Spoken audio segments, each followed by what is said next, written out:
hearing from the Gospel of John for the last 4 weeks. Next week is our last time of hearing from John chapter 6.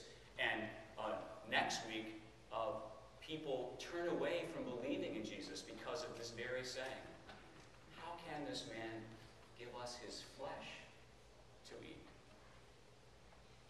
Dana and I had the privilege two Thursdays ago to drive to Whitewater, Wisconsin.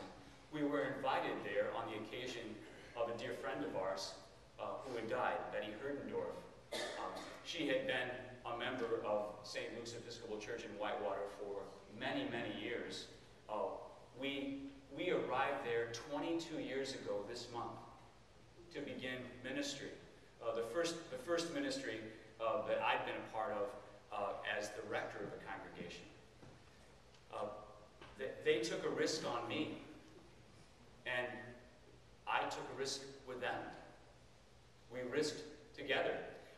They had been without a full-time clergy person for over 20 years, had been collecting money in several endowment funds and sort of saving up money until such time that they'd be able to hire a full-time priest.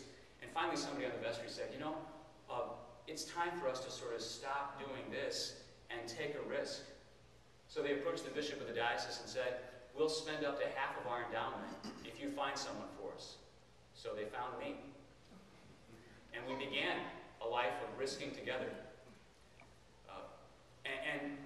And what was most exciting about that is that it was really the first time that I'd been in an environment where people were willing to sort of put everything on the table to say, what do we need to do to really grow as a community, a faith community?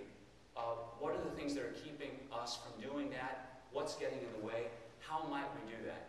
And so together, we tried all kinds of things. Some of them failed. In fact, most of them failed. But some of them succeeded. But we enjoyed that opportunity and that experience. Betty's daughter and son-in-law and their 2 children happened to be members of St. Matthias Episcopal Church, where I was called to after that ministry. And so for over 20 years, this woman and her family's life became woven into our lives. One of the blessings, and I think those of you who've been a part of other faith communities know exactly what I'm talking about. One of the blessings that happens when you move from one place to another is that your lives, our lives, become woven into those particular faith communities. And we are changed and challenged. We are blessed. Moves and changes don't necessarily need to be diminishment or evaluated as a diminishment by any stretch of the imagination. Our lives are enriched because of the people whose lives we choose to be a part of. St. Luke's, the building in Whitewater was built in the 1860s, and it has, unlike our space of worship, it has painted glass rather than stained glass. And the second panel in, the presider's chair is sort of positioned where that presider's chair is, and every weekday morning for 5 years, I prayed morning prayer with a gentleman with whom I disagreed about almost everything. But we prayed morning prayer together every Monday through Friday. And I sat over here, and you sit over there. And the second panel in, the panels of their stained glass have circles in the middle of their windows with various Christian images: cross, chalice, anchor. Well, the second panel in is the image of a pelican. Do you know the Christian symbolism of pelicans? According to Christian tradition or legend, the mother pelican, when she's having difficulty finding food for her young, will wound herself and then begin to bleed so that her young might eat her flesh and drink her blood. Unless you eat of the flesh of the Son of Man and drink his blood, you have no life in you. Do I know whether that's true or not? No.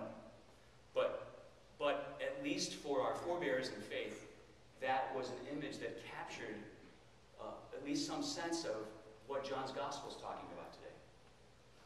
The most moving experience for me on Thursday last when we went to St. Luke's in Whitewater for Betty's funeral was to be invited to assist at the distribution of communion. And hymn 335 was being played. And people came up to the altar rail that I've known over 22 years, and some people whom I've never met. And here we were, from various faith traditions, various traditions within and communities within the Episcopal Church and other churches, coming because what gathered us was our life in Christ. Not our political persuasions, not our ideas. We gathered there, all of us gathered there because of our life in Christ. This past week, we had the privilege of gathering with our sisters and brothers from Bethany United Methodist Church and Christ Way Full Gospel Church for our Vacation Bible School Mega Sports Camp experience. This is our second year to do that with our neighbor churches in the area. And Pastor Larone, who's the pastor of Christ Full Way Gospel, I said to her as we were winding up our week on Wednesday night, I said, would you like me to come with my laptop and lead some songs at your 12:30 service on Sunday? And she said, oh, Pastor Doug, would you be willing to do that? I said, absolutely. And she said, and after that, you can preach. and I said, no, Pastor, no. And I said, you know, I need to talk with you about this before I come to preach at your place. And she said, what do we need to talk about?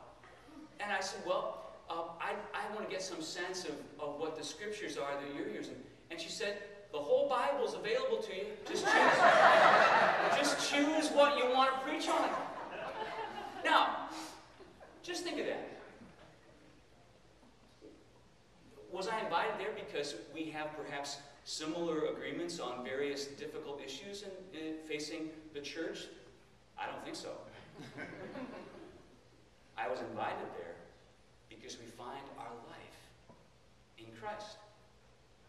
And I'm going to go and spend, usually much longer there than I do here, 45 minutes or so talking about John chapter 6. What's it mean for us to claim our life in Christ? When Jesus, the manna of God, the bread of life, and hopefully learn from them as well and be enriched by that experience. Every one of us has had experiences like that, of having our lives being enriched by the faith communities we've been a part of. Not because we always agree, but because we always find our lives centered in the one who claims to be the bread of life, who nourishes us, on whose word we're fed. So this coming week, I invite each of you to think about the faith communities that you've been connected to. Think about the particular persons whose lives have influenced you, whose life and ministry and care have enriched you.